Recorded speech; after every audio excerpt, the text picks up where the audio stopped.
Avrupa Podcast kanalının bu haftaki sponsoru Liberta Yayın Grubu. Keyifli dinlemeler.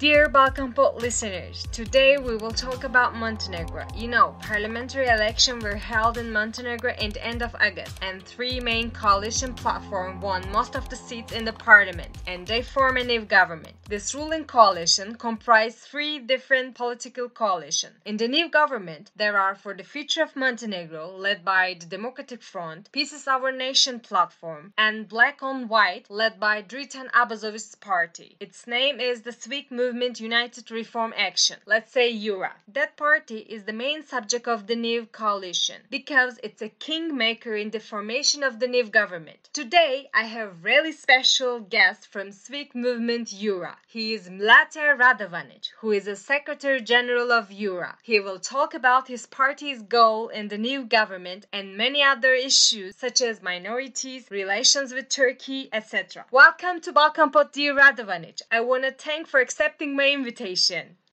Thank you for your invitation. Like you assumed, we are now in busy time and busy days are in front of us. But of course, for you, I have the time to talk about the Montenegrin elections and the whole process after the results in Montenegro. So please, I'm ready to answer any your question. So please do. Thank you very much. I just want to start from a very simple question. How did the opposition manage to win the election? Because you know, Đukanović government was really strong in the country. Yes, as you mentioned earlier, we had like the ruling party and the same persons in power for 3 decades, and they were like the successor of the communist regime. So this is historical thing for Montenegro because we never changed the government in elections, in free elections with peaceful way. So this is the first time in Montenegro that we have changing of the government, changing of the ruling parties by the election, by the mostly free election, not totally free, but free election.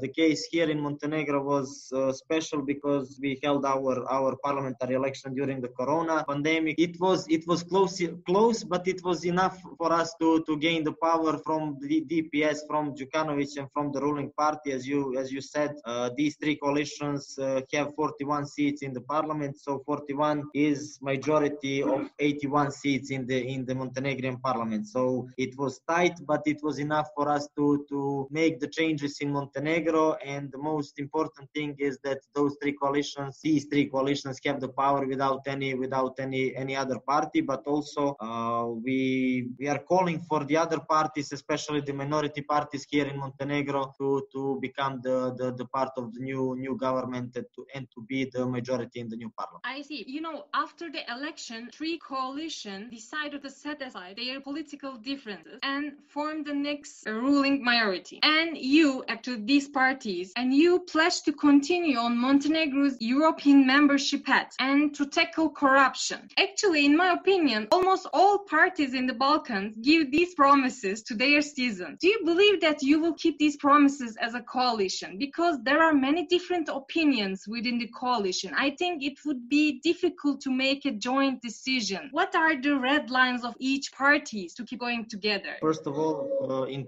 programs, we don't have too much similarity, especially with this coalition for the future of Montenegro led by Democratic Front. With Democrats, with Peace is Our Nation, we have some similarities, but with Democratic Front, we are the opposite regarding to the program of the parties. But during the campaign, our key message was the Black on White platform, and the first principle in that platform was to tackle and to fight against the corruption and organized crime. So we, after the results and after the knowledge that we have the majority in the parliament, we settled down with other two coalitions and we have some agreement. One of the agreement was with some key principles before starting the negotiation process and starting the forming of new government. So these principles were about our European path, that we will continue to do everything and to reform our society in order to become the next member of the European Union, member state of the European Union. Also to improve our NATO status and our cooperation with other NATO countries, and also to involve, so to invite and to involve other minority, especially minority parties, as I said earlier, to become the part of the new government. So these are some of the key principles. We did this agreement especially because of Democratic Front, because there are some doubts about their behavior in the future government, because they are not so open-minded about the European Union, and they are not so in favor of the European Union. They are like in declarative way they are pro-European Union, but they are against NATO. For example, they are against NATO. So to ensure our European path, to ensure our NATO status, we did this agreement, and for now they're respecting it, and we will see for the future. Like you said, for the coping with corruption and organized crime, these ruling party, especially with the persons led by that are in front of DPS, they are the same persons that they were involved in the whole 19th here in the Balkans, whole bad things that happened here during the 19th in the Balkan, and also after the independence in Montenegro in 2006, they still have the power. They are authorities for 3 decades, and they have good connections with organized crime and with the corruption. Some of the key persons in DPS, like Secretary General of the President of Montenegro, was involved in some big affair called envelope affair, where he put the money. There is some video footage where he puts the money, 100,000 euros, in his pocket from one of our tycoons. So, and still nothing. He is not, like, he gives the statement to the prosecutor, and he is not accused and anything. So this person cannot be, like, they will, if they try to fight against corruption, they will try to fight against themselves, because they're involved with some suspicious all over Balkans. So that is why we don't have good results in chapters 23 and 24 regarding to the European Union negotiation process, because these persons cannot be the guarantee of fighting against corruption, because they themselves are involved in some of those things. I see. So hard times is waiting your coalition, I think, huh? Yes, we, like I said, we did historical thing, we did a great thing, and we have much greater thing in front of us, and important things to do to reform our society. We have also crisis in economy, especially after the corona crisis, corona pandemia. Our tourism is one of the main income in our budget comes from tourism. Like 25% of the whole GDP comes from tourism. Touristic season was bad here in Montenegro. So these are some challenges that we will have to fight against. We will be so busy fighting against organized crime and corruption, but also try to maintain the economical situation here in Montenegro and the healthcare system. I see. I have another question about minorities. During the protest against government before election, and in the celebration after the election that opposition won, we saw many banners written like Turks leave the country, Albanians leave the country, etc., etc. Do you think that minorities are in danger now? What's your plan about minorities in Montenegro? Because, you know, we read many news about this. Yes, I'm familiar with that, and that is some atmosphere that was created from the ruling party, especially from Đukanović, through his media all across the Balkan, especially in Bosnia and Herzegovina and Kosovo and Albania, because like some Bosnian minority here and Albanian minority is jeopardized. But like I said, coalition black and white, we represent the Montenegro, like the small Montenegro, because here we have people from every religion, every nation in Montenegro. We have it here on our list, in our platform. Also, we have one of the minority party here as a member of our coalition that is called Reconciliation and Justice Party, that is like Bosnian minority party here in Montenegro. We also have like Bokelski Forum, that is Croat party here in Montenegro. So we represent like Montenegro in small. You mentioned about the church and their involvement here during the process and the election day and everything. You have here like religious law was the big topic here in Montenegro that overlapped even the corona crisis.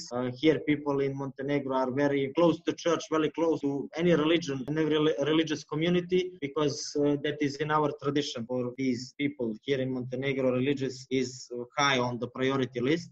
Religious law was adopted by the previous government. Now I can say previous government, and the whole goal of adopting the religious law was to be a campaign law, to be the whole campaign should be connected to the religious law, not to talk about the economy, not to talk about the healthcare system, not to talk about our reforms, our lack of reforms, especially in EU process, EU membership process. So the religious law was the whole goal of adopting that law is to be the number one topic during the campaign.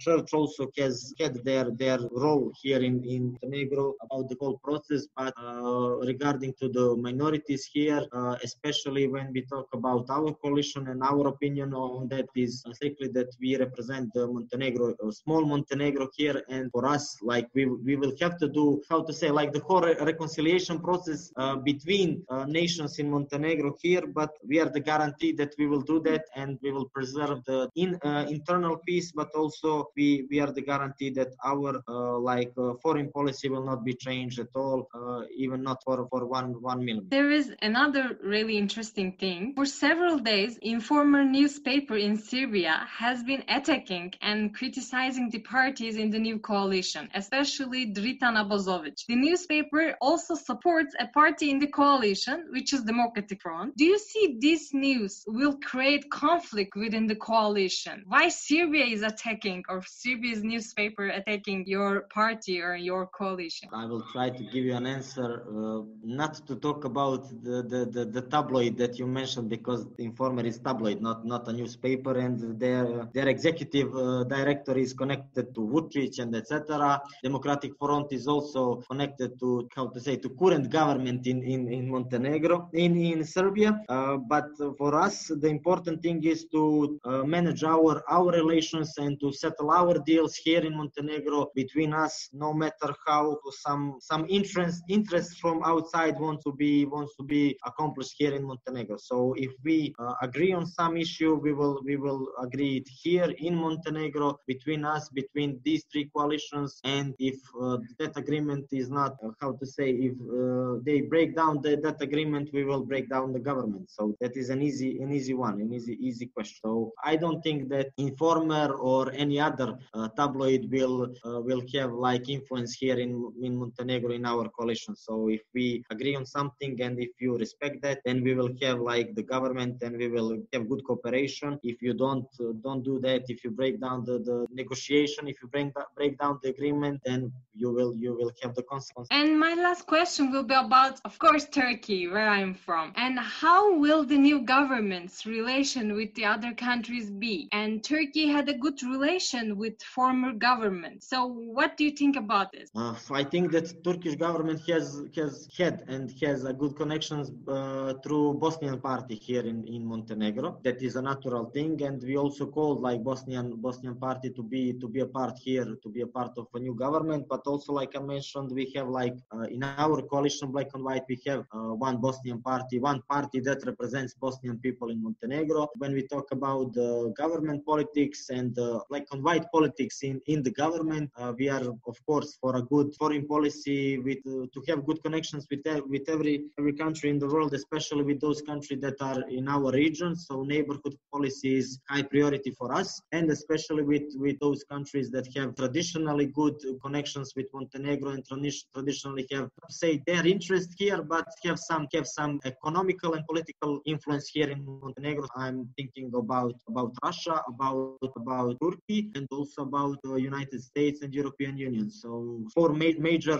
players here in Montenegro and on the whole Balkan region, and I think that the new government will have the good connections and good relations with those four mentioned states. 3 states and one union. So European Union, USA, Russia and Turkey are traditionally a good partner here, and I think it will continue no matter what the government is. Thank you very much, dear Radovanic. Thank you once again for participating in my BalkanPod. Dear BalkanPod listeners, see you next week, same day, same time.